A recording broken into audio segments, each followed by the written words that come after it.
সুপ্রিয় দর্শক, প্রত্যেককে স্বাগত আমন্ত্রণ জানাচ্ছি বাংলা ভিশনের নিয়মিত আয়োজন সংবাদ পর্যালোচনা ও বিশ্লেষণ ধর্মী অনুষ্ঠান নিউজ অ্যান্ড ভিউজে। সঙ্গে আছি জিয়াউল হক সবুজ।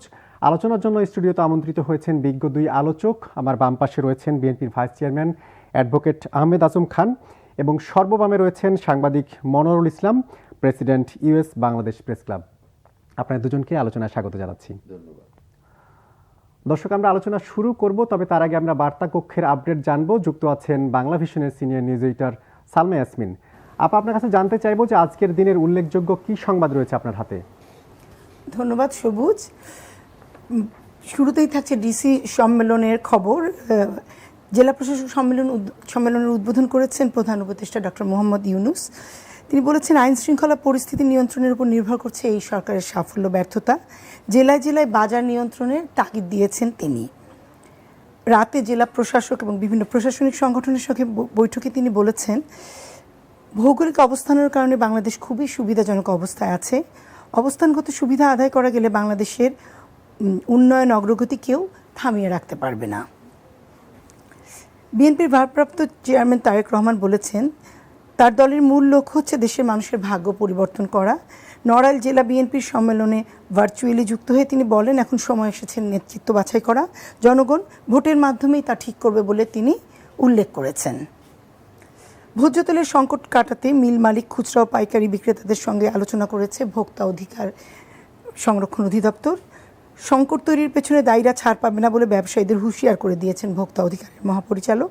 এদিকে 26-27 ফেব্রুয়ারি থেকে বাজারে ভোজ্য তেলের কোনো সংকট থাকবে না বলে জানিয়েছেন মিল মালিকরা। বাতিল হওয়া নিয়োগ ফিরে পেতে 11 দিন ধরে আন্দোলন চালিয়ে যাচ্ছেন সরকারি প্রাথমিক বিদ্যালয়ের সহকারী শিক্ষকরা। শাহবাগ থেকে পদযাত্রা কর্মসূচিতে রবিবার সচিবালয়মুখী সড়ক অবরোধ করেন তারা। পরে কাঁদানে গ্যাস, জল কামান ও লাঠিচার্জ করে তাদের ছত্রভঙ্গ করে দেয় পুলিশ। সবুজ, এই খবরগুলি গুরুত্ব পেয়েছে দিনের সংবাদে। ধন্যবাদ। ধন্যবাদ আপনাকে। আমরা কথা বলছিলাম বাংলা ভিশনের সিনিয়র নিউজ এডিটর সালমা ইয়াসমিনের সঙ্গে। আমরা আলোচনা শুরুটা করতে চাই অ্যাডভোকেট আহমেদ আজম খানকে দিয়ে।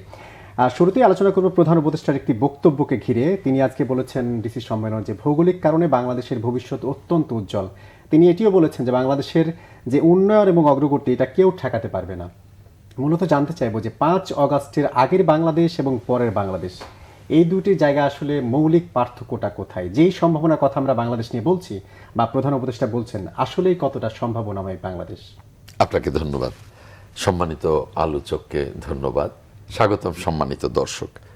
দেখুন, আমাদের অন্তর্বর্তীকালীন সরকারের প্রধান উপদেষ্টা নোবেল বিজয়ী ডক্টর মোহাম্মদ ইউনুস আজকে যে কথাটা বলেছেন এবং আপনি যেটা বললেন, আসলে ভৌগোলিক কারণে বাংলাদেশ যে সুবিধে পাবার কথা, এটা তো 5ই আগস্টের আগেও সেটা পেতে পারত।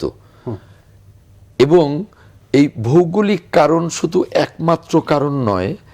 এখন বাংলাদেশের শ্রমজীবী মানুষের সংখ্যা অনেক বেশি, যার তুলনায় আমাদের বয়স্ক এবং শিশুদের সংখ্যা কম। এই সময়টা আমাদের জাতির জন্যে সাংঘাতিক একটা যৌবনকাল, যে যৌবনকালকে আমরা যদি ব্যবহার করতে পারতাম, একদিকে তরুণ জনগোষ্ঠী মানে কর্মজীবী জনগোষ্ঠী, আমি তরুণও বলবো কর্মজীবীও বলবো, একদিকে ডক্টর মোহাম্মদ ইউনুস যে কথাটা বলেছেন যে ভৌগোলিক কারণ, আরেকদিকে এটা, এর কোনোটাই কি 5ই আগস্টের গত 16 বছর বলেন বা 17 বছর বলেন আমরা কাজে লাগাতে পেরেছি? আর যদি কাজে লাগাতে পারতাম তাহলে কি এই দেউলিয়া অবস্থা হতো বাংলাদেশের? কাজেই আজকে ডক্টর মোহাম্মদ ইউনুস যে কথাটা বলেছেন, এটা একেবারে এমন একটা নিরেট সত্যি কথা বলেছেন যে যদি আমরা দেশপ্রেমিকতার সাথে দেশটাকে এবং যোগ্যতার সাথে দেশটাকে নেতৃত্ব দিতে পারি, তাহলে এই ভৌগোলিক অবস্থানের কারণে বাংলাদেশ অনেক এগিয়ে যাবে। এবং সাথে আমি যেটা যোগ করলাম যে আমাদের কর্মজীবীদের সংখ্যা এখন এমন একটা পর্যায়ে, যেটা গত 15-20 বছর যাবতই চলছে, আরও হয়তো 20 বছর চলবে। একটা সময় কিন্তু এটা থাকবে না, পৃথিবীর কোনো দেশেই এটা চিরস্থায়ী থাকে না। আমরা যদি এই দুটোকে কাজে লাগাতে পারি, তাহলে আমি তো মনে করি যে বাংলাদেশ খুব দ্রুতই একটা সমৃদ্ধির দেশে এগিয়ে যাবে, এবং সেটাকে কাজে লাগাতে হলে আমাদের প্রথম দরকার যোগ্য নেতৃত্ব, দ্বিতীয় দরকার আমাদের জনগণের নির্বাচিত নেতৃত্ব, তৃতীয় দরকার আমাদের দেশপ্রেমিক নেতৃত্ব, চতুর্থ দরকার হলো যে আমাদের জাতীয় ঐক্য। অর্থাৎ গণতন্ত্রে বিভিন্ন দল থাকবে, মত থাকবে, বিভিন্ন নির্বাচনে বিভিন্ন দলের প্রার্থী থাকবে, এটাই গণতন্ত্রের সৌন্দর্য। কিন্তু জাতীয় ঐক্য কোন বিষয়গুলো? মৌলিক বিষয়গুলো, যে বিষয়গুলোর কথা প্রফেসর ইউনূস মাঝে মধ্যেই বলে থাকেন। কাজেই আমি মনে করি যে যে কথাটা আজকে উনি যে বিষয়টার উপরে গুরুত্ব দিয়েছেন, আমিও এটাকে অত্যন্ত গুরুত্বপূর্ণ মনে করি। কিন্তু এটাকে কাজে লাগাতে হলে আমাদেরকে সেই দৃঢ় অবস্থান থেকেই আমাদেরকে কাজে লাগাতে হবে, এবং তার জন্যে যে পরিকল্পনা দরকার সেই পরিকল্পনা আমাদের নিতে হবে। এবং সেই পরিকল্পনা নিতে হলে প্রফেসর ইউনূসের মতো দেশপ্রেমিক নেতৃত্ব সামনে এগিয়ে আসতে হবে। এবং আমরা যে নির্বাচনটির কথা বলছি, সেই নির্বাচনটির কথা কিন্তু এই প্রফেসর ইউনূসের এই ধারণাকেও লালন করে এবং ধারণ করে।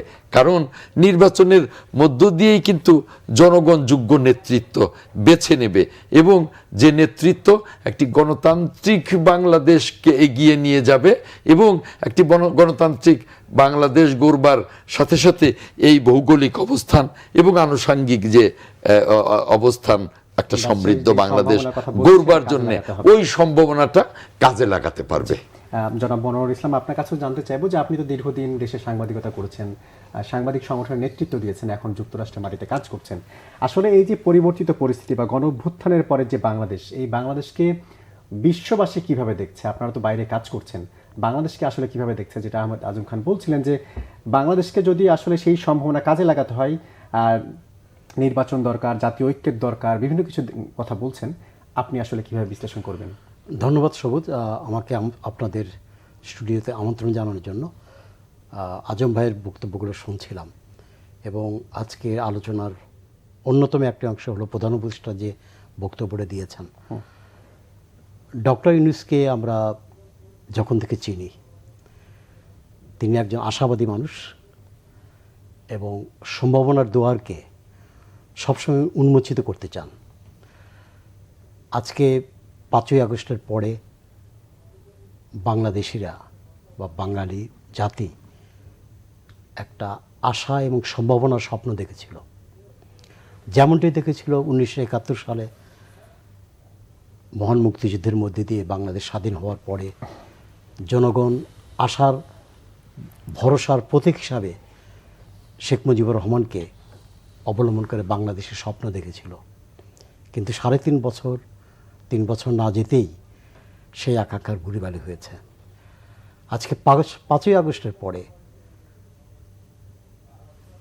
মানুষ যে স্বপ্নের আকাশচুম্বী স্বপ্নটা একজন ব্যক্তিকে কেন্দ্র করে কে সামনে এসছেন? একজন আলোকবর্তিকা, ডক্টর মোহাম্মদ ইউনূস। কিন্তু 6 মাসও কিন্তু পার হতে পারেনি। এবং আপনারা যদি সাধারণ মানুষের সাথে মেশেন, রাজনৈতিক নেতারা তাদের কর্মী, দলীয় লোকজন দ্বারা পরিবেষ্ট থাকে। যদি সাধারণ মানুষের কাছে যায়, রিক্সাওয়ালা, শ্রমিক, খেটে খাওয়া মানুষ, তারা যে আশার সঞ্চার হয়েছিল মানুষের মধ্যে যে একটা বৈষম্যহীন রাষ্ট্র এবং সরকার ব্যবস্থা গড়ে উঠবে, আমাদের মানুষ তাদের স্বাধীনভাবে কথা বলতে পারবে, তাদের মতামত দিতে পারবে, সেই আশার জায়গায় কিন্তু আমরা যেতে পারিনি। আমি এসছি লাস্ট 1 মান্থ, অনেক মানুষের সাথে কথা বলেছি, ইতিমধ্যেই মানুষের মধ্যে হতাশা তৈরি হয়েছে। কারণ কি? যে প্রত্যাশা, যেমন আইন শৃঙ্খলা একটা ব্যাপার, যেটা আজকে ডক্টর ইউনূস সাহেব বলেছেন, খুব আমি শুনেছি সেই সংবাদের খবরটা, দেখেছি টিভিতে, যে আইন শৃঙ্খলা তার প্রায়োরিটি নাম্বার 1। আপনি যত অর্জন করেন না কেন, যদি সেই অর্জনটাকে ধরে রাখার জন্য প্রধান শর্ত হচ্ছে আজকের প্রেক্ষাপটে আইন শৃঙ্খলা। এটা বলতে অস্বীকার করেনি, এই দেশটাকে শোষণ করে কোটি কোটি $মিলিয়ন বিদেশে পাচার করে একটি ভগ্ন দশায় অবস্থায় রেখে গিয়েছেন সাবেক সরকার। এটা কিন্তু খুব অর্জন একটা। এই দেশে দুর্ভিক্ষ হওয়ার কথা, এই দেশে একটা অর্থনৈতিক পঙ্গুত্ব চলে যাওয়ার কথা ছিল এই সরকার পরিবর্তনের পরপরই। কিন্তু ইউনিট সরকারকে অবশ্যই স্বাগত এবং ধন্যবাদ দেওয়া উচিত যে এখনও অর্থনৈতিকভাবে যে অবস্থাটা উনি টিকিয়ে রেখেছেন, এটা অন্য কোনো দেশের বা কোনো রাজনৈতিক নেতৃত্বের পক্ষেও এটা ধরে রাখা সম্ভব ছিল কিনা আমার সন্দেহ আছে। এই জন্য সাধুবাদ। কিন্তু আইন শৃঙ্খলার অবনতি এবং মব কালচারটা, আইন শৃঙ্খলা হাতে তুলে নেওয়ার যে প্রবণতাটা এখন তৈরি হয়েছে, এইটা কিন্তু মানুষ ভালোভাবে দেখছে না। সরকার আইন শৃঙ্খলা বাহিনীকে কঠোর হস্তে দমন করতে হবে। ছাত্রদের যে ত্যাগ আমরা অস্বীকার করছি না, সাধারণ মানুষ অস্বীকার করছে না, তাদের সাহসিকতা, তাদের এই বৈপ্লবিক অবদানের কথা মানুষ কিন্তু স্মরণ করে। কিন্তু যুদ্ধোত্তর পরিস্থিতি যে বলেন, বিপ্লবোত্তর পরিস্থিতি যে বলেন, তাদেরকে আরও পজিটিভ ওয়েতে, বৈষম্যহীন আগে ছিল, এখনও বৈষম্যহীন এর ঘটনা ঘটছে না, এটা কি বলতে পারবেন আপনারা? আজকে প্রাথমিক শিক্ষকরা আন্দোলন করছে। জি, এই আন্দোলন নিয়ে একটু পরে আলোচনা করবো। আমরা এই ধন্যবাদ। প্রসঙ্গ নিয়ে আসতে চাইবো, যেটা বলছিলেন যে মনোয়ার ইসলাম, যে সরকারের সাফল্য ব্যর্থতা নির্ভর করছে আইন শৃঙ্খলা বা যে পরিস্থিতি সেটা নিয়ন্ত্রণের উপর। প্রধান অবশ্য আজকে এটিও বলেছেন, জেলায় জেলায় বাজার নিয়ন্ত্রণের তাগিদ দিয়েছেন, আইন শৃঙ্খলা পরিস্থিতি উন্নয়নের তাগিদ দিয়েছেন। আপনার কাছে মানে নির্মোহভাবে জানতে চাইবো যে যেই দুটির উপর গুরুত্ব দেওয়া হচ্ছে সরকার গঠনের 6 মাসে, আসলে সরকারের পারফরমেন্স এই দুটির কেমন গেল? আপনি নির্মোহভাবে জানতে চেয়েছেন, আমি চেষ্টা করব নির্মোহভাবেই আমার এই বিষয়গুলো নিয়ে আলোচনা যাতে থাকে। আমার সম্মানিত আলোচক বলেছেন যে আলোকবর্তিকা নিয়ে একজন মানুষ সামনে এগিয়ে এসছেন। আমার মনে হয় যে একটা দেশ গড়বার জন্যে এক ঝাঁক মানুষ দরকার, এক ঝাঁক। এই যে একজন মানুষ যার ইচ্ছে আছে, যার যোগ্যতা আছে, কিন্তু তার দরকার যে এক ঝাঁক সহকর্মী। আমার মনে হয় সেখানে উনি বোধহয় সেগুলো প্রয়োজনীয় সেই সহযোগিতাটা পাচ্ছেন না, যে কারণেই উপদেষ্টা পরিষদ মিন করছেন। আমি সব কিছুই মিন করছি, উপদেষ্টা পরিষদ মিন করছি, প্রশাসন মিন করছি, সিভিল প্রশাসন, পুলিশ প্রশাসন, বিভিন্ন যে গণতান্ত্রিক এবং সাংবিধানিক প্রতিষ্ঠানগুলো, সব কিছুকেই আমি মিন করছি। যেমন ধরুন অর্থনীতি আজকে আমার সম্মানিত আলোচক বলেছেন যে অর্থনীতি এখন দেউলিয়াত থেকে অন্তত রক্ষা পেয়েছি। আপনার মনে থাকবার কথা যে একবারে দেউলিয়া অর্থনীতি বাংলাদেশের চেয়েও খারাপ অবস্থায় চলে গিয়েছিল শ্রীলঙ্কায়। সেই শ্রীলঙ্কা কিন্তু 6 মাসের মধ্যে আমাদের চেয়ে অনেক ভালো অবস্থায় চলে গেছে, আর এখন তো আরো ভালো অবস্থায়। আমাদের ঋণ পরিশোধ করেছে সুদে আসলে, তারপরেও শ্রীলঙ্কা কিন্তু আমাদের চেয়ে অনেক ভালো অবস্থানে চলে গেছে অর্থনীতিতে। এর কারণটা কি? এর কারণ যে আমরা শুধুমাত্রই একজন ব্যক্তি ক্লান্তিহীনভাবে পরিশ্রম করলেই হবে না, এখানে সকল জায়গায় আমাদের প্রতিশ্রুতিশীল লোকের দরকার। আজকে অর্থনীতিতে এই যে বাজার ব্যবস্থা, এই যে ব্যাংকিং ব্যবস্থা, এখনো কি ব্যাংকিং ব্যবস্থায় শৃঙ্খলা ফিরে এসছে?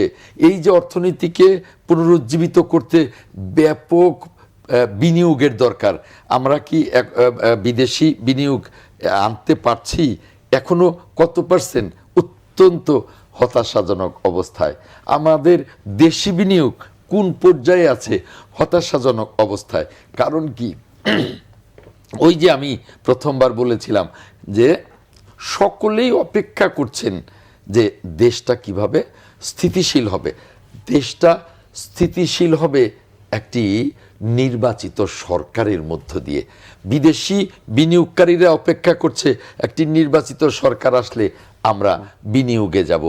এই যে আপনার আইন শৃঙ্খলা পরিস্থিতির উন্নতির জন্যও কিন্তু নির্বাচিত সরকারের দরকার। যদিও নির্বাচনের জন্য আইন শৃঙ্খলা বাহিনী, বিশেষ করে পুলিশ বাহিনীকে আরও বেশি গতিশীল, আরও বেশি সুশৃঙ্খল হওয়া করা দরকার। এটা আমার মনে হয় যে সামগ্রিকভাবে যে অর্থনীতির চাকা যতটা সচল হওয়া প্রয়োজন ছিল ততটা সচল হতে পারেনি। আর তার একটাই কারণ যে এক ব্যক্তির পক্ষে সম্ভব নয়। এখানে প্রত্যেকটা জায়গায় প্রতিশ্রুতিশীল জবাবদিহিমূলক ব্যক্তি প্রতিষ্ঠান লাগবে, যেটা এই অন্তর্বর্তীকালীন সময়ে যেটার অভাব আছে, থাকবেই। কারণ যারা এখন আছেন তারা তো নির্বাচিত নন, তাদের মধ্যে তো এই চিন্তাটা নেই যে আগামী নির্বাচনে আমাকে জনগণের কাছে কৈফিয়ত দিতে হবে, জনগণের কাছে আমার জবাবদিহিতা আছে, জবাবদিহি করতে হবে, সেটা তো নেই। যে কারণে এই সরকারের যারা বিভিন্ন জায়গায় দায়িত্বশীল আছেন তারা কতটা সফল এটা নিয়ে কিন্তু জনমনে প্রশ্ন আছে। অর্থনীতি নিয়ে আছে, আইন শৃঙ্খলা নিয়ে আছে, বাজার ব্যবস্থা নিয়ে আছে। আমরা এখনো 6 মাসে বাজার ব্যবস্থা জেলা পর্যায়ে, উপজেলা পর্যায়ে বা রাজধানী পর্যায়ে কেন স্থিতিশীল করতে পারিনি? কেন জিনিসপত্রের দাম হু হু করে ওই ফ্যাসিবাদের চেয়েও বেড়ে যাচ্ছে, কেন কমছে না? কোন জায়গাটায় আমাদের দুর্বলতা? আমাদের কি বাজার ব্যবস্থায় আমাদের নিয়ন্ত্রণ করতে আমাদের দক্ষতার কারণে এটা আমাদের খুঁজতে হবে, যোগ্যতার কারণে এটা আমাদের খুঁজতে হবে, নাকি আমরা ওই সিন্ডিকেটের কাছে অসহায় আত্মসমর্পণ করছি? এই সকল দিকগুলো খুঁজতে আমাদের যা দরকার সেটা হলো যে চতুর্দিকে প্রতিশ্রুতিশীল কর্মী দরকার, এবং সেই কর্মী একটা নির্বাচিত সরকার ছাড়া সম্ভব নয়।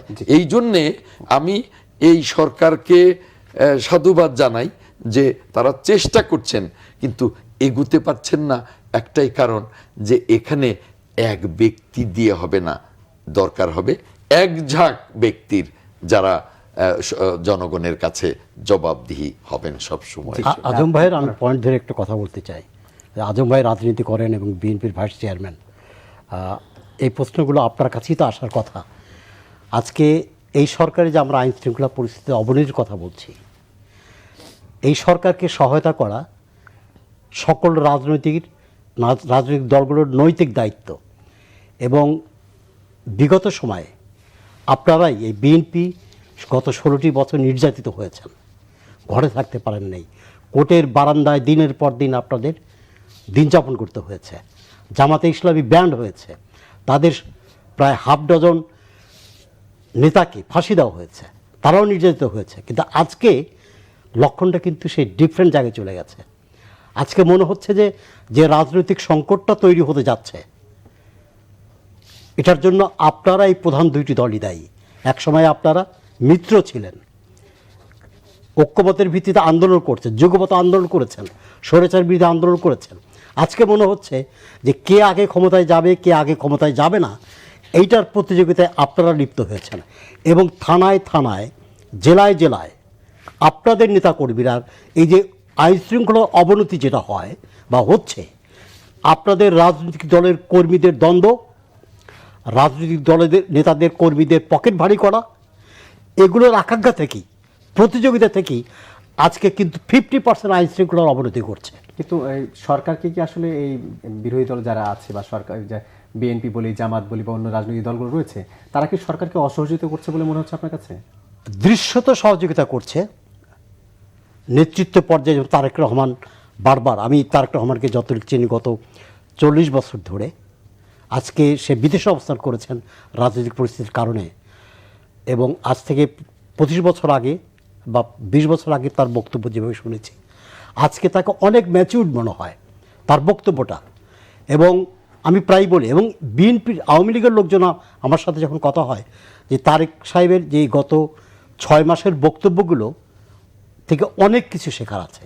এবং বিএনপি যদি তার এই চিন্তা চেতনা নিয়ে মাঠে নামতে পারে, কাজ করতে পারে, তাহলে রাজনৈতিক একটা গুণগত পরিবর্তন হবে। কিন্তু আমার শঙ্কাটা হচ্ছে, নেতা লন্ডন থেকে নির্দেশ দিচ্ছেন, কিন্তু এই অশান্ত কর্মীদের, লোভী কর্মীদের টাকা ভাগ করার কর্মীদের ঢাকায় বসে বা বাংলাদেশে বসে যেসব নেতৃত্ব আছেন তাদেরকে রশিটা কে ধরবে, ধরতে পেরেছেন?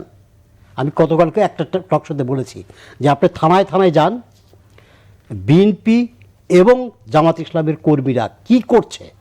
আমরা জামাত ইসলামকে একটি আদর্শিক সাংগঠনিক একটা সংগঠনের বিবেচনা করছি ছোট জীবনে সে ছাত্র রাজনীতি থেকে, যে তারা সুশৃঙ্খল, সৎ, অনেস্ট, কিন্তু এখনও শুনতে পাই, কানটা খোলা রাখেন, জামাত ইসলামের নেতাকর্মীদের ব্যাগেও টাকা যাচ্ছে।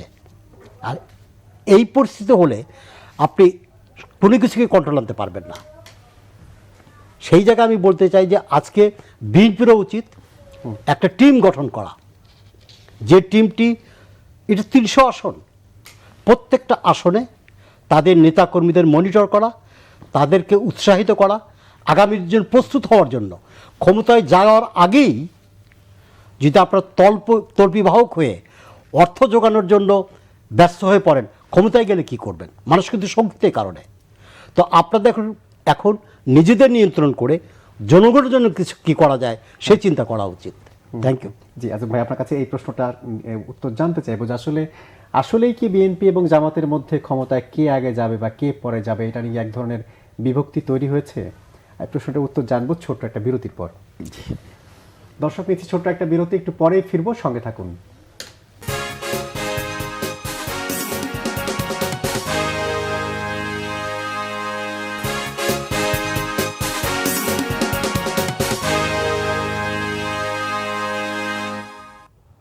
দর্শক, বিরতির পর আরেকবার স্বাগত নিউজ অ্যান্ড ভিউজে। আমরা আলোচনা করছি, স্টুডিওতে আমন্ত্রিত হয়েছেন অ্যাডভোকেট আহমেদ আজম খান এবং রয়েছেন সাংবাদিক মনোয়ার ইসলাম। আমরা বিরতির আগে মনোয়ার ইসলামের সঙ্গে কথা বলছিলাম।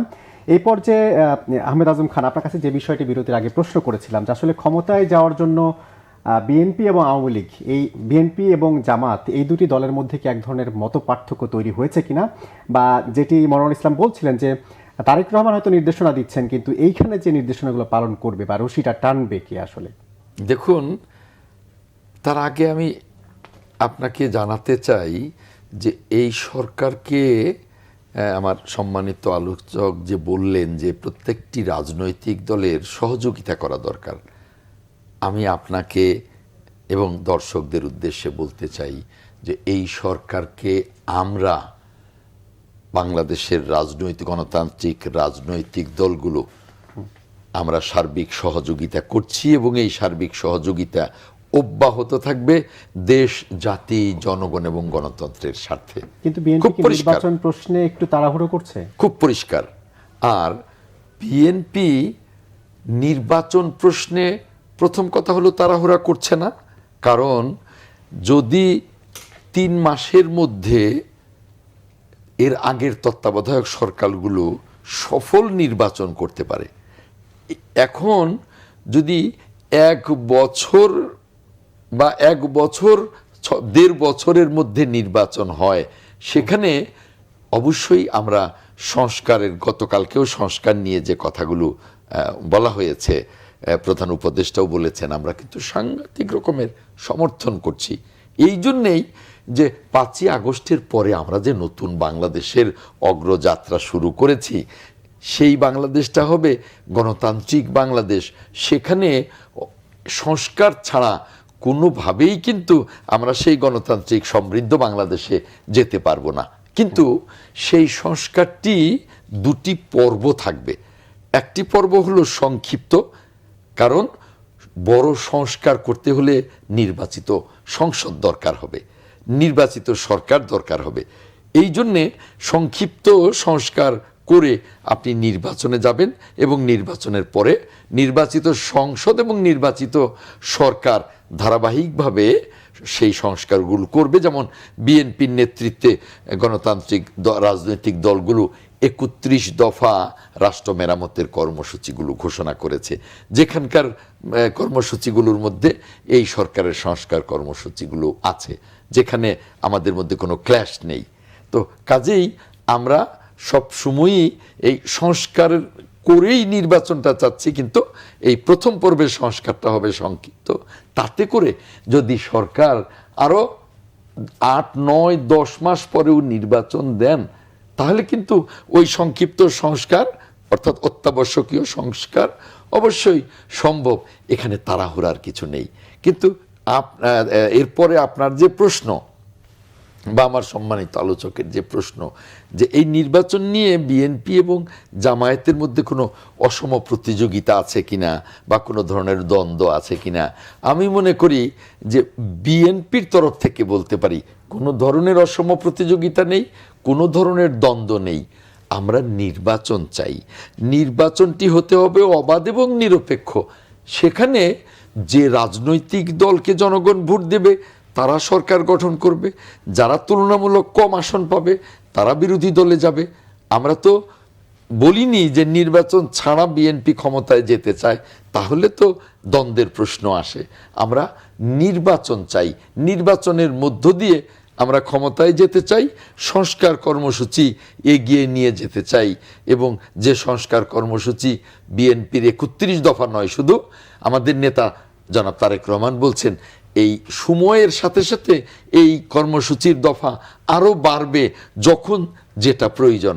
কাজেই এখানে কোনো রকমের ধোঁয়াশার কিছু নেই। আর যে কথাটা আমার সম্মানিত আলোচক বললেন যে বিভিন্ন জায়গায় নেতা নির্দেশ দিচ্ছেন, কর্মীরা মানছেন না, যেখানে বিএনপি নজির সৃষ্টি করেছে, আমাদের নেতা নজির সৃষ্টি করেছেন যে যেখানেই কর্মীরা মানছেন না সেখানেই তিনি শুধু নোটিশই দিচ্ছেন না, বহিষ্কার করছেন। কম বেশি 1000 নেতাকর্মীকে বহিষ্কার করা হয়েছে এবং তারপরে উনি ঘোষণা দিয়েছেন এরপরে না মানলে শুধু বহিষ্কার নয়, আইন শৃঙ্খলা বাহিনীর হাতে তুলে দেয়া হবে। বিএনপির 1 কোটি নেতাকর্মী, এর মধ্যে কতজন নেতাকর্মী নির্দেশ মানছেন না, একেবারেই হাতে গোনা, এবং তাদের বিরুদ্ধে শাস্তিমূলক ব্যবস্থাও নেওয়া হচ্ছে। উনি আরেকটি রাজনৈতিক দলের কথা বলছেন, ওটা নিয়ে আমার মন্তব্য নেই, মন্তব্য তাদের কাছে। আমার দল নিয়ে মন্তব্য যে আমার দলের নেতা কোনো রকমের অনিয়ম, কোনো ধরনের অনৈতিকতা, চাঁদাবাজি, দখলবাজি, এগুলোর বিরুদ্ধে জিরো টলারেন্স। এবং যে কারণেই কিন্তু আমাদের নেতাদের মধ্যে একটা অনৈতিকতা করতে গেলে আতঙ্ক আছে, আর এখনো দেখবেন যে প্রায়ই বহিষ্কার হচ্ছে। কারণটা কি? কারণটা হলো যে কোনো ধরনের অনৈতিকতা আমার নেতা দেশনায়ক তারেক রহমান সহ্য করবেন না। উনি নিজে বলেছেন যে আগের তারেক রহমান আর এখন তারেক রহমান অনেক ম্যাচিউর, অনেক রাষ্ট্রনায়কোচিত বক্তব্য দিচ্ছেন এবং নিজেকে উনি তৈরি করেছেন আগামী দিনে একটা সমৃদ্ধ বাংলাদেশকে নেতৃত্ব দেবার জন্য। অত্যন্ত পরিষ্কার। জনাব মনোয়ার ইসলাম, আপনার কাছে নির্বাচন প্রসঙ্গে একটু জানতে চাইব। কেউ কেউ বলছে আগে স্থানীয় সরকার নির্বাচন, পরে জাতীয় নির্বাচন। আসলে কোনটি হলে ভালো? আসলে জাতীয় নির্বাচনের আগে প্রস্তুতি হিসাবে কি স্থানীয় সরকার নির্বাচন আগে হতে পারে? খুব ধন্যবাদ সবুজ, একটা ভালো প্রশ্ন উদ্যোগ করেছেন। সারাটা জাতি 5ই আগস্টের পরে শেখ হাসিনা তার ক্ষমতা থাকাকালীন সবাই সুকৌশলে বলেন আর দুর্বিসন্ধি নিয়ে বলেন নির্বাচন যে ব্যবস্থাটা তাকে ধ্বংস করে দিয়েছেন। রাজনৈতিক যে সংস্কৃতিটা সেটাকে কবর দিয়ে গেছেন। আজকে যে ছেলেটি 20 বছর আগে জন্ম নিয়েছে সে ভোট কি জিনিস সেটা দেখতে পারেনি। ভোটের যে আনন্দ, বাঙালিরা যে ভোটকে একটা উৎসব হিসাবে গ্রহণ করে সেটা তারা পায়নি।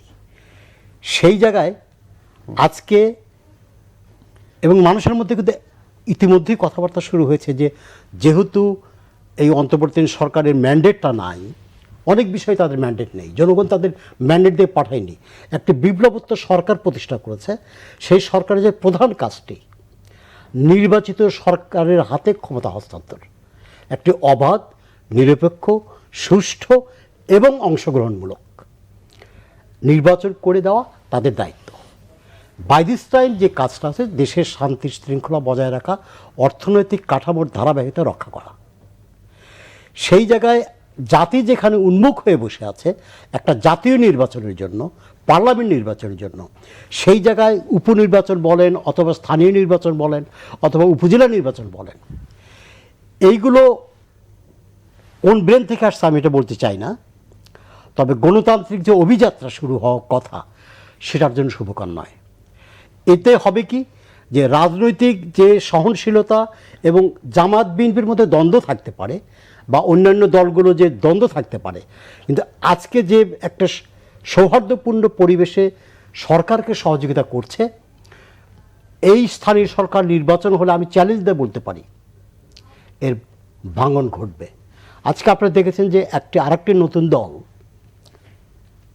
আবির্ভূত হতে যাচ্ছে উইদিন 1 উইক or 2 উইকস, এবং আমরা অনেকেই এটা সমালোচনা করছিলাম যে ক্ষমতায় থেকে নির্বাচনটা, ছাত্রদের রাজনৈতিক দল গঠনের কথা বলছেন? আমি সেটাই বলছি যে ক্ষমতায় থেকে রাজনৈতিক দল গঠন করার মানুষ কীভাবে নিচ্ছে, ভালোভাবে নেয়নি।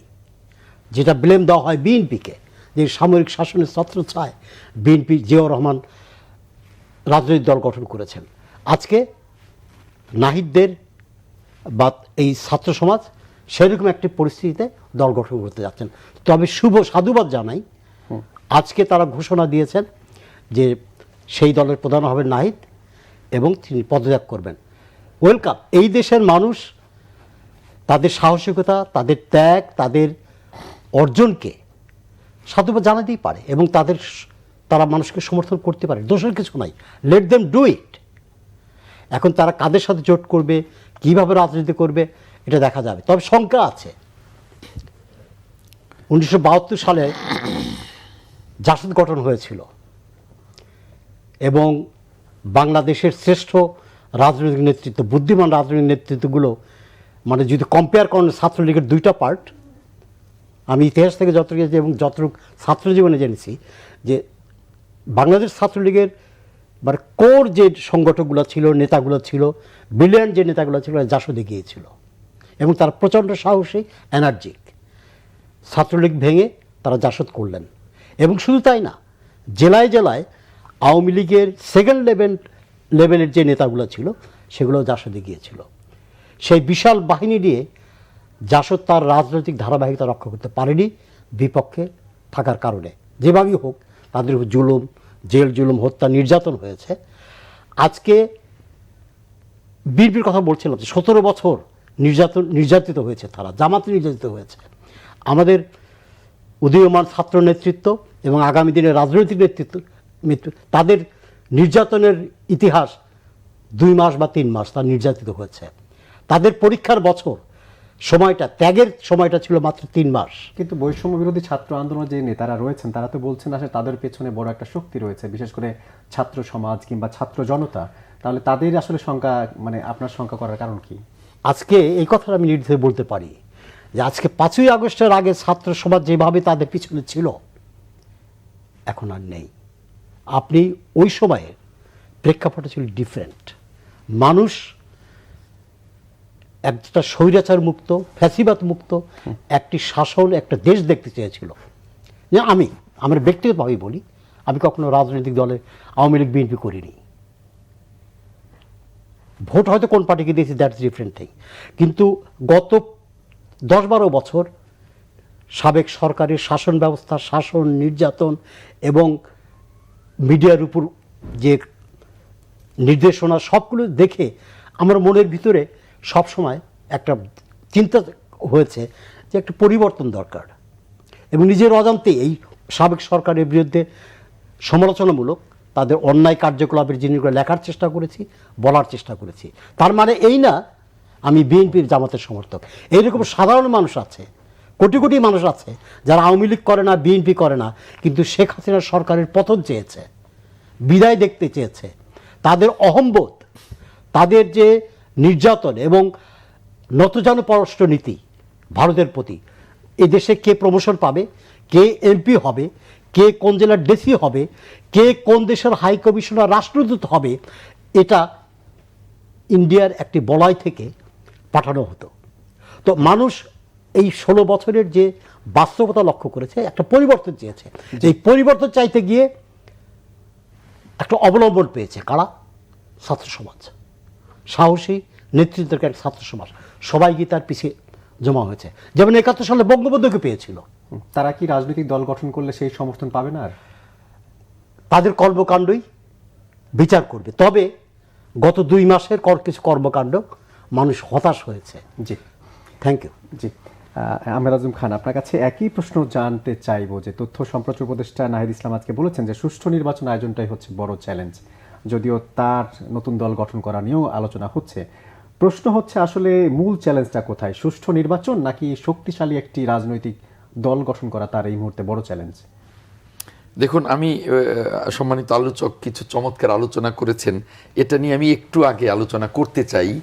যে আপনার প্রশ্নের উপরে আলোচনাটা করছিলেন যে জাতীয় নির্বাচন না স্থানীয় নির্বাচন, উনি কিন্তু চমৎকার আলোচনা করেছেন, ওনার সাথে আমি একটু যোগ করি। আচ্ছা, এই যে আমরা 16টি বছর বিএনপি রাজপথে রক্ত দিলাম, হাজার হাজার গুম খুন, এই যে 60 লক্ষ নেতা কর্মীর বিরুদ্ধে হামলা মামলা, কি অত্যাচার, কি বিভীষিকাময়, গায়েবী মামলায় গ্রেপ্তার হয়ে মায়ের জানাজায় ডান্ডা বেরিয়ে পড়ে যাওয়া, এই যে এত নির্যাতন, এটা কি কোনো স্থানীয় নির্বাচনের জন্যে না জাতীয় নির্বাচনের জন্যে?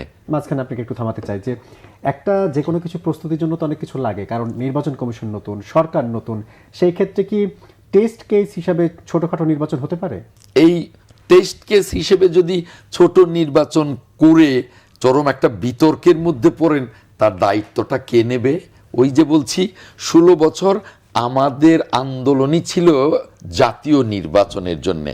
সরকার পরিবর্তনের যে একটা সিস্টেম, যে অত্যন্ত শান্তিপূর্ণভাবে সরকারের ক্ষমতা হস্তান্তরের প্রক্রিয়া, সেটাই ছিল গত 16 বছরের আন্দোলন, কোনো স্থানীয় নির্বাচনের জন্য না। এখানে এটা ওই ছোট নির্বাচন বড় নির্বাচন না, প্রস্তুতি নিতে হবে। যে নির্বাচন কমিশন আমরা গঠন করেছি, আমরা মনে করি যে তাদের যোগ্যতর একটা নির্বাচন কমিশনই তারা গঠিত হয়েছেন, এবং তারা প্রথমেই তার প্রমাণ দেবেন একটা অবাধ এবং নিরপেক্ষ জাতীয় নির্বাচনের মধ্য দিয়ে। এটাই মানুষের আকাঙ্ক্ষা। আপনার রাজনৈতিক কর্মকাণ্ড, রাষ্ট্র পরিচালনার কর্মকাণ্ড তো মানুষের আকাঙ্ক্ষাকে বাস্তবায়ন করবার জন্য। মানুষের আকাঙ্ক্ষা এই মুহূর্তে স্থানীয় নির্বাচন নয়, জাতীয় নির্বাচন। সম্মানিত আলোচক খুব চমৎকার আলোচনা করেছেন। আর একটা কথা বলি, এই যে ছাত্রদের দল গঠন, এর সাথে আমি একটু দ্বিমত পোষণ করি। ছাত্ররা দল গঠন করছে না, সমন্বয়কেরা দল গঠন করেছে। 1952 সাল থেকে এখন পর্যন্ত যত আন্দোলন হয়েছে, আমি নিজে 69-এর আন্দোলনের সাথে সম্পৃক্ত, 71-এর মুক্তিযুদ্ধের সাথে সম্পৃক্ত, এই স্বৈরশাসক এরশাদ বিরোধী আন্দোলনে সম্পৃক্ত, এক এক সময় এক এক ফর্মে, কখনো ছাত্র কখনো আইনজীবী, বিভিন্ন ফর্মে কিন্তু সম্পৃক্ত। আমি 52-তে আমার জন্মই হয়নি, আমার 55-তে জন্ম, কিন্তু আমি তো দেখেছি, পড়েছি, শুনেছি, বইয়ে পড়েছি, সকল আন্দোলনে ছাত্র এবং শ্রমিকদের ব্যাপক অংশগ্রহণ থেকেছে। কিন্তু কখনোই ছাত্র এবং শ্রমিকেরা কিন্তু ক্ষমতায় আসেনি। আর এখনো কিন্তু ছাত্র এবং শ্রমিকেরা নয়, কিছু সমন্বয়ক ক্ষমতায় এসছে। শ্রমিকরা তাদের বেল্টে চলে গেছে, ছাত্ররা শিক্ষাঙ্গনে চলে গেছে, কারণ সকলেই জানে এই কাজটি রাজনীতিকদের কাজ। কাজেই ছাত্ররা দল গঠন করছে না, কিছু সমন্বয়ক তারা দল গঠন করছে। তাদের সাথে কত ছাত্র আছে সেটা সামনে বলে দেবে। আমরা তো জানি যে ব্যাপক সংখ্যক ছাত্রদল কর্মীরা তাদের সাথে আন্দোলনে ছিল। আমার নেতা বলেছেন যে আমাদের ব্যানার নয়, ওই বৈষম্য বিরোধীর ব্যানারে তোমরা নেমে যাও মাঠে। লক্ষ লক্ষ ছাত্রদল নেতা কর্মী মাঠে ছিল, এখন তারা ছাত্রদলে চলে এসছে। কাজেই অন্যান্য যারা ছাত্র সংগঠন, তারা তাদের কাছে চলে গেছে। সমন্বয়কদের বলতে পারেন।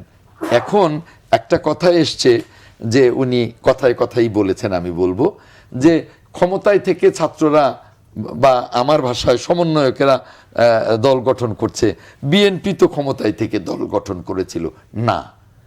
এই জিনিসটা ভুল মেসেজ। বিএনপি যখন গঠিত হয় তখন রাষ্ট্রপতি জিয়াউর রহমান ক্ষমতায় ছিলেন বটে, তখন গণতন্ত্র নতুন করে যখন গণতন্ত্র পুনরুদ্ধার করেন, তার আগে কিন্তু একটা রাজনৈতিক দলও ছিল না। কারণ আওয়ামী লীগ, সংক্ষেপ করছি, আওয়ামী লীগ বিলুপ্ত করে বাকশাল হয়েছিল। তো 15ই আগস্টের পরে বাকশালও নাই। তাহলে কোন রাজনৈতিক দল যখন নেই, তখন নতুন করে রাজনৈতিক দল গঠনের মধ্য দিয়ে গণতন্ত্রের পুনরুত্থান হয়। তখন বিএনপি, আওয়ামী লীগ, তারপরে ইসলামিক কিছু দল, তারপর আরো গণতান্ত্রিক দল, এগুলো গঠিত হয় তখনকার প্রেক্ষাপট। আর এখন ক্ষমতায় থেকে দল গঠন করা, কেউ যদি এক করে ফেলেন তাহলে আমি মনে করি সেটা হবে একবারে বিশাল আকৃতির একটা ভুল মেসেজ জাতির সামনে দেয়া, সেটা নয়। আর আপনি যে কথাটা বলছিলেন, আমি আবার ওই প্রশ্নটা শুনে জবাবটা দিতে চাই। আমি আলোচনা করতে গিয়ে ওই প্রশ্নটা হারিয়ে ফেলেছি। কাজে আমি বলতে চাই, যদি পরে আপনি করেন আমি জবাব দেব। কাজেই বিএনপি ক্ষমতায় থেকে দল গঠন করেননি, ক্ষমতায় থেকে গণতন্ত্র, যেটা বাকশালের মধ্য দিয়ে কবর দেওয়া হয়েছিল, গণতন্ত্রকে ফিরিয়ে দিয়েছিল এবং সকল রাজনৈতিক দল তখন গঠিত হয়েছে। ওই আজম ভাই, প্রেক্ষাপট আর এই কি প্রেক্ষাপট এক না। 30 সেকেন্ড কিছু যদি যোগ করতে চাই। আমি যেটা বলতে চাচ্ছি যে ছাত্ররা যে দলটা গঠন করতে চাচ্ছে, ছাত্রদের নামে আর কি, বিশেষ করে তারা সমন্বয়করা। ছাত্রদের প্রতিনিধি হিসাবে দলটা, এটা শতফুল ফুটতে দেন, দোষের তো কিছু নেই। এবং আমি সাধুবাদ জানাই, এবং এই ছাত্র নেতৃত্ব যারা ক্ষমতার পাশে আছে বা ক্ষমতার অংশীদার হয়ে আছে, তাদের রিজাইন করুক, তারা জনতার কাছে যাবে। কারণ আওয়ামী লীগ, বিএনপি, জামাতের বাইরেও প্রচুর সমর্থক আছে, প্রচুর মানুষ আছে, তাদের আদর্শ, তাদের নীতি, তাদের আকাঙ্ক্ষা, জাতির আকাঙ্ক্ষা পূরণের জন্য যদি তারা কিছু দেখাতে পারে, পিপুল তাদের ভোট দেবে, তারা সংসদে আসবে, তারা রাষ্ট্র পরিচালনা করবে, এটা দোষ কিছু না। তো লেট দেম ডু, শতফুল ফুটতে দেন না, দেখেন কি হয়। That's it. আমি আপনার কথা কি সমর্থন করি, আমরা কিন্তু স্বাগত জানাই, কিন্তু আমাদের বক্তব্য ওইটা যে ফখরুদ্দিন মঈনুদ্দিনের আমলেও ক্ষমতায় থেকে কিংস পার্টি হয়েছিল, এখনো সেই ক্ষমতা থেকেই কিন্তু রাজনৈতিক দলটা গঠনের প্রক্রিয়া। তারপরেও আমরা স্বাগত জানাই যে ক্ষমতা থেকে পদত্যাগ করে করেন, আমাদের ফুল ফুটাতে আমাদের আপত্তি নেই, সেই দিক থেকে আমাদের কোনো বাধা নেই। আসেন, রাজনীতির মাঠে আসেন, জনগণের ভালোবাসা অর্জন করুন, এটাই আমাদের কথা। নিশ্চয়ই সেটি জাতীয় নির্বাচনের মধ্য দিয়ে প্রকাশ ঘটবে কার কি জনপ্রিয়তা। অসংখ্য ধন্যবাদ অ্যাডভোকেট আহমেদ আজম খান, অসংখ্য ধন্যবাদ জনাব সাংবাদিক মনোয়ার ইসলাম আজকে প্রাণবন্ত আলোচনা করার জন্য। দর্শক, এই ছিল আজকের নিউজ অ্যান্ড ভিউজ। এতক্ষণ যারা সঙ্গে ছিলেন সবাইকে ধন্যবাদ। ভালো থাকবেন সবাই, শুভরাত্রি।